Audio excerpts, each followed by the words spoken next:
Perkenalkan, nama saya Kiara Rizkia Cahyapurnama dengan NPM 2025-105-150-11. Saya Rizkia Kamaludin dengan NPM 2025-1051-5016. Nama saya Salwa Nurul Aini dengan NPM 2025-1051-5038.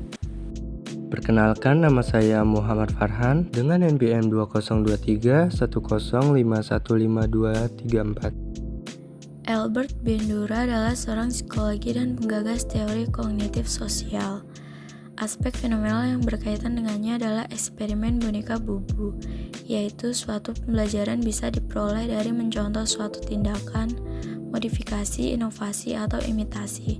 Prof. Bandura tumbuh di sebuah kota kecil dan sekolah di sekolah menengah umum yang hanya memiliki 20 orang murid. Prof. Bandura memperoleh gelar diploma dari Universitas British Columbia dan gelar kesarjanaan psikologi dari Universitas Iowa. Di Iowa, dia belajar bersama Robert Sirens, salah satu perintis teori belajar sosial. Hal tersebut berlangsung hingga 1953. Prof. Bandura bergabung dengan Fakultas Psikologi Universitas Stanford dan berkarya di sana sampai masa pensiun. Selain itu, tahun 1974, Prof. Bandura juga menjabat Presiden Asosiasi Psikologi Amerika. Murid-murid menjulukinya generalis modern. Seorang pria dengan pengetahuan sangat luas di berbagai disiplin ilmu, Prof. Bandura meninggal dunia akibat penyakit jantung koroner pada usia 95 tahun di rumahnya yang terletak di Stanford. Meninggal pada tanggal 26 Juli 2021. Teori kognitif sosial adalah teori yang menonjolkan gagasan bahwa sebagian besar pembelajaran manusia terjadi dalam sebuah lingkungan sosial. Dengan mengamati orang lain, manusia memperoleh pengetahuan, aturan-aturan, keterampilan-keterampilan, strategi-strategi, keyakinan-keyakinan, dan sikap-sikap. Individu-individu juga melihat model-model atau contoh-contoh untuk mempelajari kegunaan dan kesesuaian perilaku-perilaku akibat dari perilaku yang dimodelkan. Kemudian, mereka bertindak sesuai dengan keyakinan tentang kemampuan mereka dan hasil yang diharapkan dari tindakan mereka. Bandura mengembangkan teorinya untuk membahas cara-cara orang memiliki kendali atas peristiwa dalam hidup mereka melalui pengaturan diri atas pikiran-pikiran dan tindakan mereka. Proses dasarnya meliputi menentukan tujuan, menilai kemungkinan hasil dari tindakan-tindakan, mengevaluasi kemajuan pencapaian tujuan, dan pengaturan diri atas pikiran, emosi, dan tindakan. Bandura mengembangkan teorinya untuk membahas cara-cara orang memiliki kendali atas peristiwa dalam hidup mereka melalui pengaturan diri atas pikiran-pikiran dan tindakan mereka.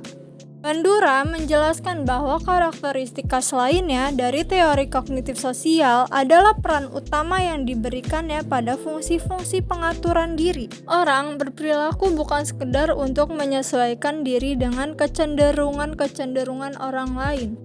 Kebanyakan perilaku mereka dimotivasi dan diatur oleh standar internal dan reaksi-reaksi terhadap tindakan mereka sendiri yang terkait dengan penilaian diri. Menurut Bandura, observational learning merupakan proses kognitif yang melibatkan sejumlah atribut seperti bahasa, moralitas, pemikiran, dan pengaturan diri dari perilaku seseorang.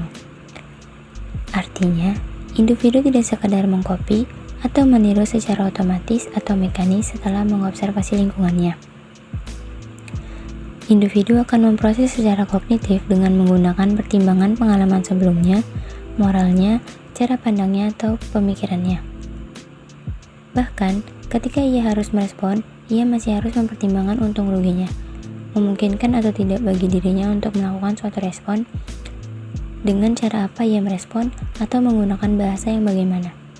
Itu semua akan menentukan apakah individu tadi merespon atau tidak, dan bagaimana caranya merespon.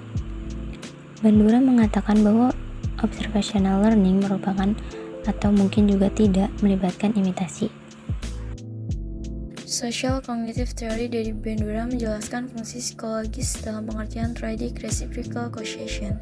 Sistem ini mengasumsikan bahwa tindakan manusia merupakan hasil dari interaksi antara 3 variabel, environment, behavior, and person. Person oleh Bandura diasumsikan sebagai faktor kognitif, walau tidak selalu demikian. Miss, memory, anticipating, planning, and judging. Karena manusia memiliki dan menggunakan kapasitas kognitif tersebut, maka manusia memiliki beberapa kapasitas untuk menyeleksi atau merestrukturisasi lingkungan. Kognitif secara sebagian menentukan kejadian di lingkungan yang mana yang akan diselesaikan.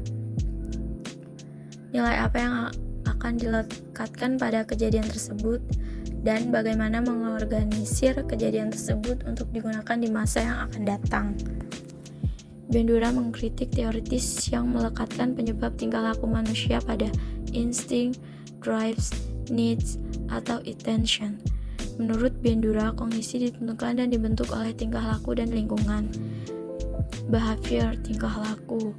Person mencakup gender, posisi, ukuran, dan daya tarik fisik, namun yang lebih khusus adalah faktor-faktor kognitif, miss, memory, judgment, dan lain-lain. Environment.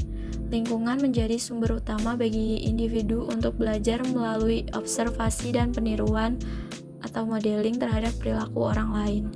Bandura menggunakan istilah reciprocal untuk menunjukkan interaksi triadik dari kekuatan-kekuatan tersebut, bukan yang similar atau bertentangan. Ketiga faktor yang reciprocal ini tidak perlu memiliki kekuatan yang sama atau memberikan kontribusi yang sama. Human agency adalah istilah umum yang digunakan untuk menggambarkan kapasitas untuk memilih dan bertindak berdasarkan pilihan. Teori sosiokognitif menekankan peran agensi individu dalam pembelajaran manusia. Bandura mengusulkan bahwa agensi manusia melibatkan 4 fitur inti, termasuk intensionalitas, pemikiran ke depan, reaktivitas diri, dan refleksi diri. Fitur-fitur agensi ini merupakan landasan dalam sebagian besar model. 4 fitur inti agensi manusia. Bandura mengidentifikasi keempat kemampuan kognitif yang memungkinkan individu bertindak sebagai agen perubahan. Yang pertama, intensionalitas, yaitu kemampuan untuk menetapkan niat dan melakukan tindakan yang disengaja. Yang kedua, pemikiran ke depan, yaitu kemampuan untuk mengantisipasi konsekuensi dari tindakan di masa depan dan merencanakan strategi untuk mencapainya. Yang ketiga, reaktivitas diri, yaitu kemampuan untuk memotivasi dan meregulasi diri sendiri dalam mencapai tujuan. Yang keempat, refleksi diri, kemampuan untuk mengevaluasi diri dan tindakan sendiri yang pada akhirnya membentuk kepercayaan diri akan kemampuan atau efeksi diri. Self-regulation. Self-regulation dalam bahasa Inggris mempunyai arti, yaitu pengaturan diri atau meregulasi diri sendiri. Istilah self-regulation berkembang dari teori kognisi sosial Albert Bandura, yang dimana menurut Bandura bahwa individu memiliki kemampuan untuk mengontrol cara belajar ya, dengan mengembangkan langkah-langkah kayak mengobservasi diri, menilai diri, dan memberikan respon bagi dirinya sendiri. Bandura dalam teori sosial kognitif menyatakan bahwa self-regulation merupakan sebuah proses belajar individu melalui faktor lingkungan, faktor pribadi, dan faktor perilaku. Dengan masing-masing faktor tersebut memiliki peranan yang sangat penting dan saling mempengaruhi satu sama lainnya. Ketiga faktor ini merupakan faktor-faktor determinan dalam self-regulation. Bandura menjelaskan bahwa ketiga faktor determinan ini saling berhubungan sebab akibat, di mana faktor perilaku berusaha untuk meregulasi diri sendiri, hasilnya berupa kinerja atau perilaku, dan perilaku ini berdampak pada perubahan lingkungan, dan demikian seterusnya. Bahwa ada 3 langkah dalam pengaturan diri atau self-regulation. Yang pertama, ada pengaturan diri atau self-observation. Artinya, kita melihat diri kita sendiri, perilaku kita, dan menjaga perilaku tersebut. Yang kedua, ada keputusan atau kita sebut judgment. Artinya, kita membandingkan apa yang dilihat dengan suatu standar yang ditetapkan. Yang ketiga, ada respon diri atau self-respon. Yang terjadi jika kita merasa lebih baik dalam berperilaku atau berbuat saat dibandingkan dengan standar yang telah ditetapkan, lalu kita memberi penghargaan terhadap diri kita sendiri atas perilaku kita.